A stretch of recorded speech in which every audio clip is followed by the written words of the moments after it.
하나님 말씀 이사야서 41장 10절로 13절 말씀입니다. 두려워 말라, 이런 제목으로 함께 은혜를 나누고자 합니다.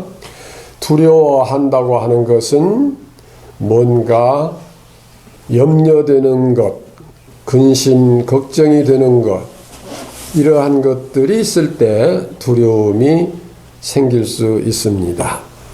말씀에 앞서서 이런 예화를 간단히 한번 생각해 보십시다. 어떤 사람은 결핵 환자들이 많이 있는 그곳에 가서 늘 그 환자들을 돌보는데도 결핵이 안 걸려요. 그런데 어떤 사람은 맑은 공기를 찾아서 저 숲속에 들어가서 산소를 많이 그렇게 흡입하면서 수양을 하고 요양을 하면서도 결핵이 걸릴 수 있는 사람이 있습니다. 그러면 원인이 뭡니까?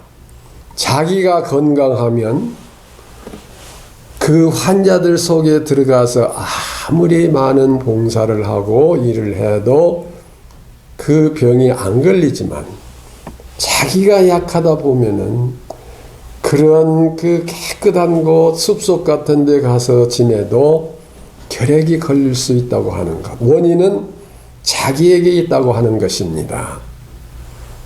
이 말씀을 왜 먼저 드리느냐 하면은, 뭔가 내 속에 불안하고 염려되고 걱정되고 그러한 일들이 있을 수가 있거든요. 그 원인은 누구에게 있겠습니까? 바로 자기 자신에게 있는 거예요. 자기 자신에게 있는 거예요. 두려움이 원인이 어디 있느냐? 내게 있다고 하는 것입니다. 그런데 이 두려움의 원인을 해소해야 이 두려움이 없어지는데, 이 두려움을 그 원인을 해소하는 방법이 이제 몇 가지가 있겠지만은 오늘은 딱 두 가지로만 얘기를 할게요. 첫째는 원인이 내게 있으니까 내가 어떻게 변해야 될 거예요. 또 아무리 내가 변해도 상대가 너무 크다 이거예요. 상대가 너무 강해서 나는 아무리 노력해도 거기까지 미칠 수가 없고, 또 어떤 큰 일이 있는데 내가 아무리 노력해도 그 일은 내가 해결할 수가 없다. 그러니까 이것은 내가 아무리 변하고 내가 아무리 노력해도 안 되는 것은 저 큰 일보다도 더 큰 일을 잘 하실 수 있는 분, 또 저 큰 어떤 힘을 가진 사람보다도 더 큰 힘을 가지신 분, 그분에게 의지하고 그분이 나를 도와주고 그분이 나와 함께하면 문제가 해결될 수 있다고 하는 것입니다. 우리 각자에게 두 가지 면에서, 그것이 한 개, 두 개라고 하는 면이 아니라 두 면에서 내가 해결해야 할 문제 하나하고 하나님께 의지해서 해결해야 할 그런 문제하고 각자 마음에 한번 생각해 보세요. 나는 이러한 문제가 있는데 이건 도저히 내 힘으로 안 되는가? 하나님 아버지, 이것을 해결해 주옵소서. 그렇게 할 수밖에 없는 문제가 있을 것이고, 아까 이야기한 대로 내가 게으르고 나태하고 내가 부족해서 내가 노력을 안 해서 할 수 없는 일, 그런 일도 있을 거예요. 그런 일도 우리가 한번 잘 생각해서, 앞으로 내 이런 문제가 있는데 이것은 내가 해결해야 할 문제구나. 그렇게 이 시간에 한번 마음속에 생각해 보세요. 먼저는 우리 자신이 먼저 해결해야 할 문제를 한번 생각해 보십시다. 그런데 내가 아무리 노력을 하고 이런저런 수단과 방법을 쓴다고 해도 해결이 안 되는 것이 있어요. 그런데 분명히 내가 해결해야 할 문제인데 그게 안 되는 경우가 있어요. 그런데 모든 문제는 누구에게로 가지고 가야 돼요? 수고하고 무거운 짐진 자들아 다 내게로 오라. 내가 너희를 쉬게 하리라. 나는 마음이 온유하고 겸손하니 나의 멍에를 메고 내게 배우라. 그리하면 너희 마음이 쉼을 얻으리니 이는 내 멍에는 쉽고 내 짐은 가벼움이라고 하셨습니다. 그런데 주님께로 뭔가를 가지고 나가면 해결해 주신다고 하신 약속의 말씀인데 주님께로 가지고 나갔을 때에 어떠한 변화, 어떤 상황이 이루어지느냐 이 말씀 속에서 그걸 또 우리는 찾아봐요. 주님께로 가서 배워야 되는데 뭘 배워요? 온유와 겸손을 배운다고 하는 것입니다. 그러면 이것은 주님이 다 알아서 해결해 주신다 그런 문제다 그거 아니고 우리가 해결해야 할 문제를 해결할 수 없을 때에 어딘가 누구에게 뭔가 방법을 배워서 그 문제를 해결해야 돼요. 내가 수학 실력이 모자라서 이 시험 문제를 풀 수 없을 때 내가 선생님에게 가서 이 수학에 대한 지식을 많이 배워서 그 지식으로 이 수학 문제를 풀어야 해결할 수가 있는 거예요. 그러면은 우리가 주님께로 나가서 주님께 배워서 온유하고 겸손해진다고 하는 것은 우리의 노력이 필요한 거예요. 주님은 오라고 하셨지만은 내가 안 가면 안 되는 거예요. 제가 지금까지 지내온 중에서 제일 내 마음속에 그 어려움, 불안, 두려움 그것이 언제 있었냐면은 고등학교를 졸업할 때. 왜냐? 학교를 졸업하면 내가 취직이 돼서 우리 가족들을 다 부양을 해야 할 책임을 지고 있는데 내가 만약에 취직을 못하고 나 하나도 제대로 내 자신의 문제도 해결 못하고 그러면은 내 가족들 우리 그 동생들 어머니와 또 동생들 이게 어떻게 되겠는가 그러한 문제를 생각해 보니까 잠이 잘 안 와요. 그게 내게 제일 기억이 남아요. 그때 아주 심각했어요. 우리 가족들이 죽느냐 사느냐다. 그러면 철야기도 많이 해야 되겠죠. 그러면 막 금식기도 해야 되겠죠. 그렇게 생각하는 것은 우리 신앙관이 조금 잘못됐어요. 물론 그러나 그렇지 않으나 그런 일이 있으나 없으나 우리가 하나님께 기도하는 것은 기본이에요. 언제나 변함없이 기도를 해야 돼요. 큰 문제가 있으니까 그때서 막 먼 보따리 싸가지고 기도원에 올라가서 기도하고 금식하고 그게 아니에요. 평소에 늘 기도해야 돼요. 그러면 내가 우리 가족들을 먹여 살리느냐 죽이느냐 이러한 문제는 내가 무엇에 달려있냐 하면은 내가 어떠한 시험을 봐서 그 시험에 합격돼서 자격증을 받아야 취직을 할 수 있는 그런 상황이었어요. 그럼 내가 어떻게 해야 돼요? 기도는 물론 해야지만은 나는 공부할 때 꼭 성경을 한 장 먼저 읽고 그 다음 공부를 했어요. 그러다 보면은 때로는 성경을 읽을 때 한 장을 다 못 읽고 졸려서 잠이 들어버릴 때가 있어요. 그러니 그대로 잠이 들어버리면 공부를 할 수가 있겠습니까? 그러면 이제 성경 읽지 말고 공부해야 되겠죠. 예. 그냥 그래도 성경 읽고 나서 공부했어요. 그런데 공부를 정말 열심히 했어요.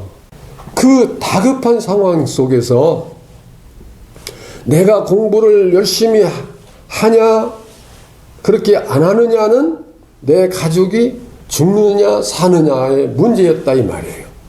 그러니까 내가 그 당시 낮에는 직장에서 일을 하고 밤에는 학교를 가서 공부하고 학교 갔다 오면은 그때서 저녁 식사를 조금 하고 그 다음에 성경 읽고 공부하고 그러고 잠들고 그 다음 새벽에 일어나서 그 직장에 세탁소에서 일했으니까 새벽 일이 많아요. 세탁소에서 그 다림질하고 뭐 이런 거 세탁하고 공부할 시간이 없는 거예요. 공부할 시간이 없어요. 그러면 시간이 없으면 어떻게 했겠어요? 이렇게 책을 펴놓고 다리미질을 하다가 한 줄 보면서 뭐지? 이러다가 다리미를 안 움직이고 잡고 있다가 옷을 태워먹은 적도 있거든.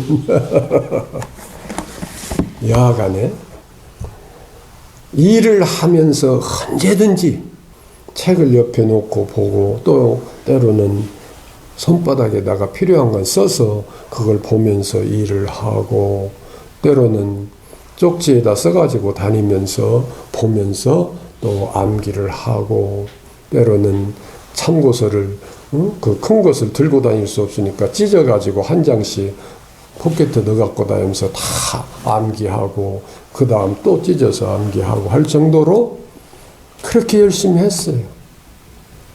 그래서 고등학교를 졸업할 때 그 고등학교에서 뭐 1등을 한 것은 뭐 물론이고 그 시험을 볼 때 대학을 졸업한 졸업 자격과 동등한 학력을 인정받을 수 있는 그런 국가고시였고 그러니까 응시자도 그리 많은 게 아니에요.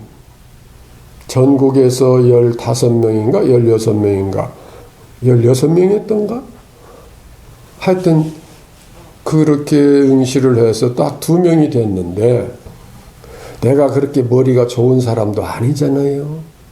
그런데 그렇게 시간이 없고 그렇게 힘들고 피곤한 가운데서도 노력을 했다 이거예요. 그랬더니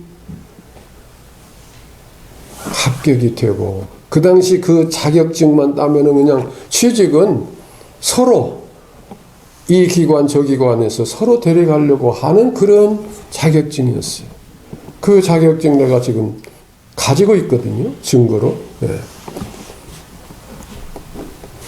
그러니 뭐 졸업하자마자 벌써 취직 딱 돼서 월급 받으면서 가족을 이렇게 이제 부양하게 되고 내가 또 이제 서울로 오게 되면서 서울로 이사시켜서 동생들도 교육 이렇게 다 시키고 또 그러자 우리 자녀들 자라나면서 또 교육받게 되고 그래서 그때부터 지금까지 이렇게 살아있어요.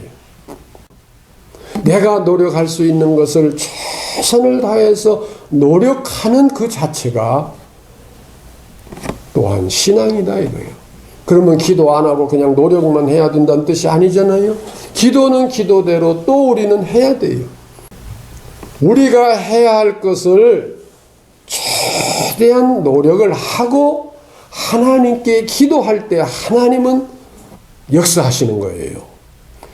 내가 빈들빈들 돌고 열심히 일도 안 하고 공부도 제대로 안 하고 핑계만 대는 거야. 아이고 바빠서 공부할 시간이 없었어요. 나보다 더 바쁜 사람이 있었겠어요? 야간 학교 다니면서 남의 집에서 출퇴근도 아니고 그냥 그 집에서 새벽부터 저녁까지 하여튼 깨어있는 시간은 계속 일하는 건데. 예. 그러나 아까 얘기한 대로 이렇게 일을 하면서 옆에 책을 펴놓고 한 번 보고 또 보고, 응? 그래서 그렇게 또 보고 암기하고 손바닥에 써서 보고 그만한 노력을 했던 것입니다. 그러면은 그때만 그렇게 했느냐?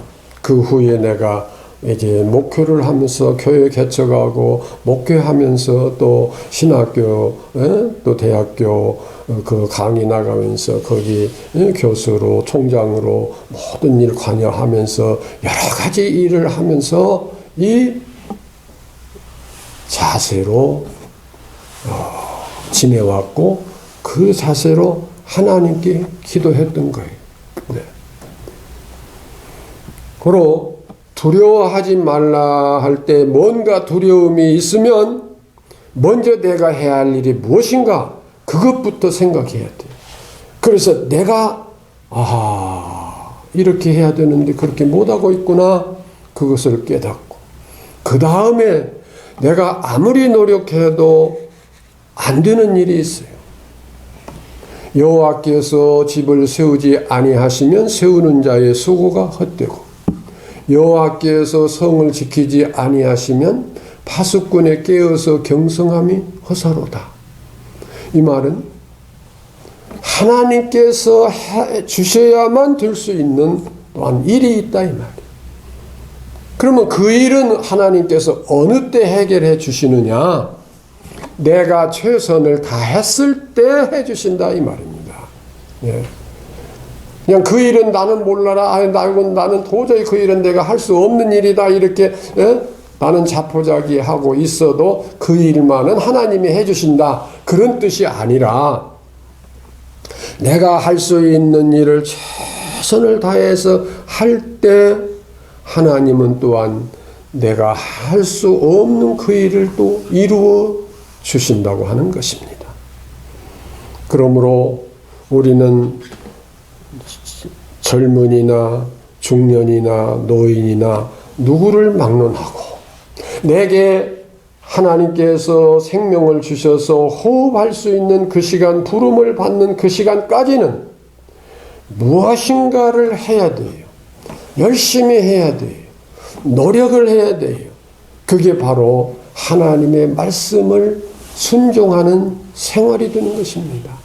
그 열심을 다하는 그 생활을 통해서 우리가 남을 위해서 돕고 봉사하고 헌신하고 하나님께 충성하고 하나님께 우리의 모든 것을 제물로 드리는 삶이 되고 그래야 하면 또 하나님께서 우리에게 그런 은총을 베푸신다고 그랬어요.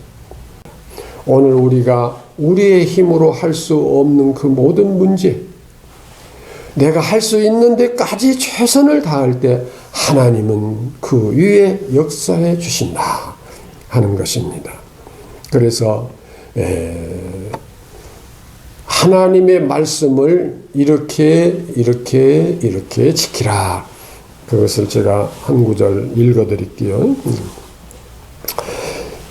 이러므로 너희는 나의 이 말을 너희의 마음과 뜻에 두고 또 그것을 너희의 손목에 매어 기호를 삼고 너희 미간에 붙여 표를 삼으며 또 그것을 너희의 자녀에게 가르치며 집에 앉아 있을 때에든지 길을 갈 때에든지 누워 있을 때에든지 일어날 때에든지 이 말씀을 강론하고 또 내 집 문설주와 바깥문에 기록하라. 그리하면 여호와께서 너희 조상들에게 주리라고 맹세하신 땅에서 너희의 날과 너희의 자녀의 날이 많아서 하늘이 땅을 덮는 날과 같으리라.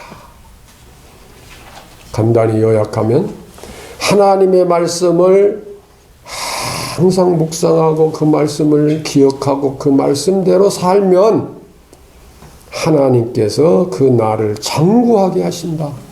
풍성하게 하신다. 영화롭게 하신다고 하는 것이고 이것은 신명기 11장 18절로 21절에 있는 말씀입니다. 우리는 하나님의 말씀을 믿습니다. 우리는 하나님의 말씀이 진리임을 믿습니다. 그대로 지키면 되는 줄로 믿습니다. 하나님의 말씀을 여러분 마음판에 새기고 이스라엘 사람들은 그 이제 손목에 미간에 그건 생략을 하겠습니다만은 그렇게까지 하는데 열심을 다하자 이겁니다. 하나님 말씀을 열심을 다해서 그 말씀을 묵상하고 내가 노력할 수 있는 최선을 다하고 내가 하나님 앞에 간구할 수 있는 그런 삶이 되어서 우리의 모든 두려움, 근심, 걱정이 다 사라지고 늘 마음의 평안과 기쁨과 소망 이것이 충만한 삶이 되시기를 주의 이름으로 축원합니다. 기도하십시다.